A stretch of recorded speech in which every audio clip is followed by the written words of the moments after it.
Bien, pues continuamos en nuestra tertulia, la tribuna de Onda Cero, después de todas las noticias que de España y el mundo, etcétera, etcétera.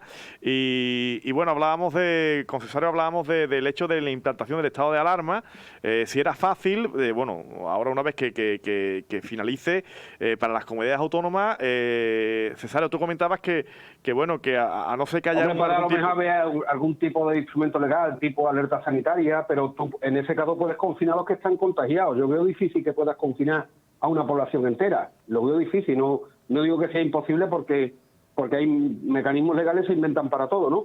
Pero yo lo veo complicado. En todo caso, tú puedes confinar a los que estén enfermos, a los que estén contagiados. Eso sí lo puedes hacer como medida preventiva. Sí. Pero confinar a una población entera... O sea, que ya los toques... Lo veo complicado. Para que nos otra cosa es que dice una norma, por ejemplo, para que sigan siendo obligatorias las mascarillas, porque que te obliguen a ponerte una mascarilla eso no atenta contra ningún derecho fundamental. ¿Me explico? Sí. Y tiene una justificación sanitaria. Pero el hecho de limitar un derecho fundamental como es la libre circulación de personas, eso sin estado de alarma legalmente es más complicado, ¿eh? O sea, estamos hablando... Es más complicado, no quiero decir que no se pueda hacer. Perdona, Cesario, estamos hablando de que a partir del día 9 de mayo no puede haber toque de queda, habrá libre circulación entre comunidades autónomas, ya lo hay de provincias, ya no se podrá restringir más la movilidad de los ciudadanos y bueno, sobre todo... Yo entiendo que no. Y los bares... para eso, para lo que se ha listado el estado de alarma. Y los bares, restaurantes, ¿podrán también albergar el número de comensales que consideren y esas cosas? Imagino que también, ¿no? No lo sé, la verdad es que no lo sé. Yo creo que eso, ahí por norma sanitaria, eso no es un derecho fundamental. Ajá. O sea, estamos hablando de lo que son derechos fundamentales. El derecho a sentarte a comer en un restaurante no es un derecho fundamental. Vale. Y eso por norma sanitaria, en un momento dado, por una normativa de precaución sanitaria, sí se podría limitar. Ajá. Lo que yo entiendo que no se puede limitar es la movilidad de todo el mundo. ¿Me explico o no? Sí. O sea, ahí hay que distinguir lo que son derechos fundamentales y lo que no son derechos fundamentales. Entonces, un derecho fundamental, para limitarlo, tú tienes que contar con un instrumento legal como es el estado de alarma. Para limitarlo de manera general. Y por eso nos lo han podido limitar, porque hay un instrumento legal constitucional, que es el estado de alarma, y que nos lo ha limitado. Pero al margen de eso... Yo veo que puedes limitar por normas sanitarias, como por ejemplo, igual que le prohíbes a un enfermo de un hospital salir de un hospital, ¿no? Sí, claro. Que no puede salir porque puede contagiar. Eso estamos hablando de otra historia totalmente distinta. Y además está justificado por el derecho a la salud de la población y por la propia dinámica de la situación, ¿no? Pero al margen de eso, si no dictas un nuevo estado de alarma, tú no puedes limitar así como así la movilidad de las personas, porque el derecho a libre circulación de personas es un derecho fundamental. O sea, estamos hablando de libre movilidad de personas y toque de queda, que tampoco podría entrar, ¿verdad? Me parece, ¿no? Yo creo que no puede haber toque de queda. Yo creo que es claro, porque eso también limita la libre circulación. Los horarios de cierres de establecimientos y de hostelería sí se podrían regir todavía, ¿verdad? Eso entiendo que sí, ¿no? Yo entiendo que sí, porque ahí entiendo que eso no afecta a ningún derecho fundamental, o sea, y porque la libertad de empresa, por ejemplo, que es la que podría afectar, no está en la Constitución entre los derechos fundamentales. Entre los derechos fundamentales más importantes, ¿entiendes? ¿Qué opináis, Cesario, de Diego y José Ignacio? ¿Qué opináis de lo que nos espera el 9 de mayo? Porque evidentemente nos quedan todavía algunas dudas que solventar, está claro, ¿no? Nos va a quedar muchas dudas, incluso hasta después del 9 de mayo, eso ya te lo digo yo. Pero ateniéndome a lo que ha dicho muy acertadamente Cesario... Es un tío preparado, Diego, es un tío preparado. O sea, que es un tío preparado y leído, ¿sabes? Por eso está aquí, si no estaba, si no fuera. Sí, aquí, pero aquí estamos porque somos béticos. Las cosas claras. Bueno, Rafael Morillo sevillista, eso es lo que nos pudieron para aquí. Ahí está. Sí, don Rafael, que lo echamos mucho de menos, sevillista y ojalá vuelva pronto. Lo que pasa es que la excepción, ¿verdad? Es la excepción que confirma la regla. Lo que dice Cesario, que evidentemente que es una persona instruida y sabe de lo que está hablando, lleva toda la razón de que hay unos mecanismos legales que nos permitirán o no nos permitirán cumplir con nuestra vida normal diaria, pero yo casi que también esperaría que llegara el momento, porque conociendo las cosas que ha hecho este gobierno, no te extrañe para nada que se saque algo de la manga de lo que ahora mismo no tenemos ni idea, de lo que pueda ocurrir. En cualquier caso, y digo incluso saltándose la Constitución española, no es una barbaridad lo que estoy diciendo, porque se la han saltado ya más de una vez en más de una cosa, se la han saltado. Entonces no sería de extrañar que volvieran a hacerlo y que algo nuevo se sacaran de la chistera para confinarnos, en fin, lo que ellos busquen el provecho. De todas maneras, con lo que yo creo que nos tenemos que quedar es que esto ya se está terminando, ya se le está viendo la luz, que va a haber repunte, muy posiblemente haya repunte, porque es lo que decía José Ignacio. Ahora vamos a ver cómo son esas relaciones entre las personas, si esto no provoca el que puedan subir los contagios, porque hay mucha más relación ya entre la gente. Pero bueno, teniendo en cuenta de que esa posibilidad existe, pero también teniendo en cuenta la inmunidad de rebaño, es decir, que ya la población cada vez tenga menos riesgo de contagio, yo creo que el globo ya se está terminando de desinflar y que a la vuelta del verano, en verano pienso que vamos a tener un verano tranquilo, un verano ya mucho más parecido, si no totalmente, mucho más parecido a los veranos anteriores a la pandemia, y que a la vuelta del verano ya sí que vamos a tratar ya todo esto como historia pasada. José Ignacio, ¿qué opinas de todo lo que se está hablando aquí? Que no es poco, que es bastante. Sí, vamos, ojalá Diego tenga razón, y vamos, yo estoy muy expectante por ver qué pasa ese 9 de mayo, qué pasa en los días posteriores, y ver sobre todo cómo nos comportamos, porque yo pienso mucho en eso, vamos a ver, si ya con un estado de alarma, si ya con ciertas restricciones, ya hay gente que se lo salta un poco a la torera y nos hace la puñeta a los demás, ya con ausencia de ese estado de alarma, ¿qué nos puede ocurrir? Entonces, yo soy un poquito más negativo en ese aspecto y es que no sabría decir qué es lo que puede pasar, pero bueno, estamos expectantes a ver cómo se desarrollan los acontecimientos. La sensación que, escuchando ahora a José Ignacio, la sensación que me da es, el síndrome de Estocolmo, corregirme, es algo como que vives en una especie de situación que te acostumbras a ella, ¿no? Sí. Y que ya no quieres salir de esa situación por miedo, ¿no? Pero al mismo tiempo, esa situación que has vivido y que te ha producido el síndrome de Estocolmo era algo negativo y rechazable al principio.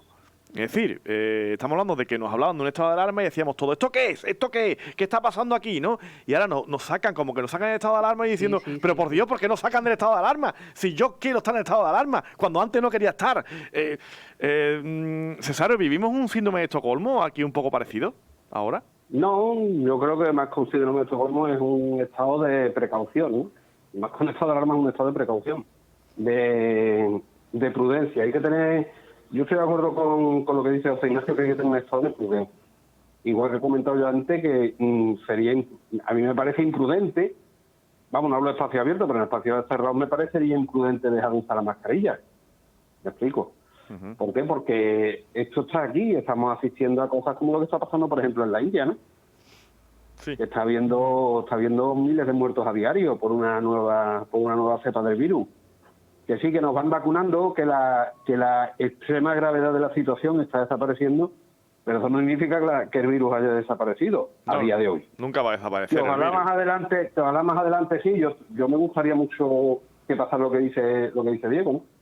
Pero como esto es una cosa, es un escenario totalmente inédito y es una cosa que nosotros no hemos vivido y que yo nunca me hubiera imaginado que iba a pasar esto, pues la verdad es que no sabemos muy bien a qué carta quedarse, ¿no? Y claro, y la duda de si es adecuado levantar el estado de alarma de golpe, como se va a levantar, es que esa duda también acecha y es lógico que aceche, ¿no? Es que no va a haber una desescalada, ¿no? Como la que tuvimos en el año pasado. Que también se aventura un poco el hecho de tener una especie de desescalada, ¿no? Pero vamos a tener, ya podemos decir, prácticamente libertad absoluta de movimiento. Es a lo que nos va a llevar todo esto. Pero es que además también, aparte de la cuestión sanitaria, que es lo fundamental en todo esto, es decir, sin salud el resto sobra, pero también es verdad que es necesaria ya una movilidad ya que permita que la economía reflote. Sí.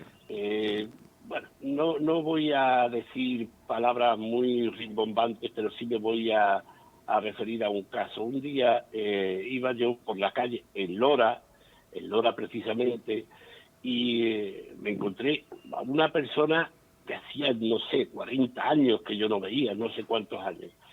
Total, que le pregunto y demás, que como nos decimos cómo estamos, y me cuenta, bueno, que había sufrido, no sé si 2, 3 infartos, a consecuencia de la restricción económica que estaba sufriendo. Tuvo que vender el negocio, porque ya decía que no, las deudas ya le comían, y tuvo que vender ese negocio, y le habían dado encima 2, 3 infartos. Decía, yo es que hubiera preferido que me hubiera atacado el COVID, pero que me hubiera dejado vivir la vida normal. Y ahora pues estaba en una situación de ruina prácticamente, en la que dependía de ayuda y buscando trabajo, cuando era una persona que antes de todo esto pues tenía su propio negocio, y no es que viviera de lujo, pero vivía como para un sustento normal de una familia media loreña. Y sin embargo todo esto le ha traído eso. Es la persona con la que yo me encontré. Este caso, si no igual, similar, es posible que se haya repetido en más gente, con otro tipo de negocio, con otra problemática. Por eso yo creo que es buena noticia, por lo menos, que ya la economía se vaya saneando, porque esto ha hecho mucho daño a muchísimas familias. Claro, es que también el otro día yo escuchaba a alguien decir, bueno, es que la gente, que si no va a la playa este año no pasa nada, es que la gente va a decir que se va a morir sin ir a la playa, diciendo, es que no se trata de ir o no ir a la playa, se trata de que el hecho de que, por ejemplo, no vayamos a la playa pone en juego muchísimos puestos de trabajo, muchísimo futuro de muchas familias, porque los hoteles tienen que abrir, porque ahora ha dicho también ahora Cesario el tema de los aviones, las compañías aéreas, el tema de los trenes, transporte de las propias empresas de autobuses, los negocios que mucha gente que vive del verano en muchísimos sitios. En fin, es que hay mucho, la agencia de viajes, es que hay muchísimo en juego. Ese es el gran problema también de todo esto, ¿no? Es que hay muchísimo en juego que está claro que, Cesario, eso está ahí, y de alguna forma la balanza, cuando la cosa está un poquito medio que, hay que dar respiro para que pueda respirar toda esta fuente económica, ¿no? Totalmente. Además que cuando el dinero se queda en los bolsillos, la riqueza se crea cuando el dinero se mueve. Claro. Y el dinero en el bolsillo es el dinero en el bolsillo. Entonces, pues, podemos tener mucho dinero en el bolsillo, pero si la economía no se mueve, el dinero se acaba gastando y se acaba perdiendo. ¿Sabes lo que te quiero decir, no? Sí. Entonces, pues, es una situación... la pandemia, yo creo que, como dice Diego, al que más y al que menos le afecta.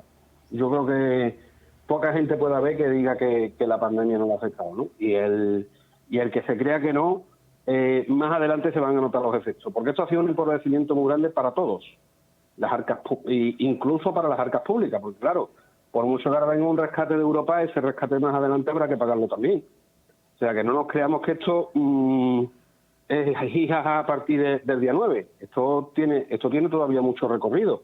A partir del día 9, pues ya se empezará a poder volver a levantar, como tú bien dices, Fernando, en fin, lo que son los chiringuitos de playa, lo que son los hoteles, lo que son...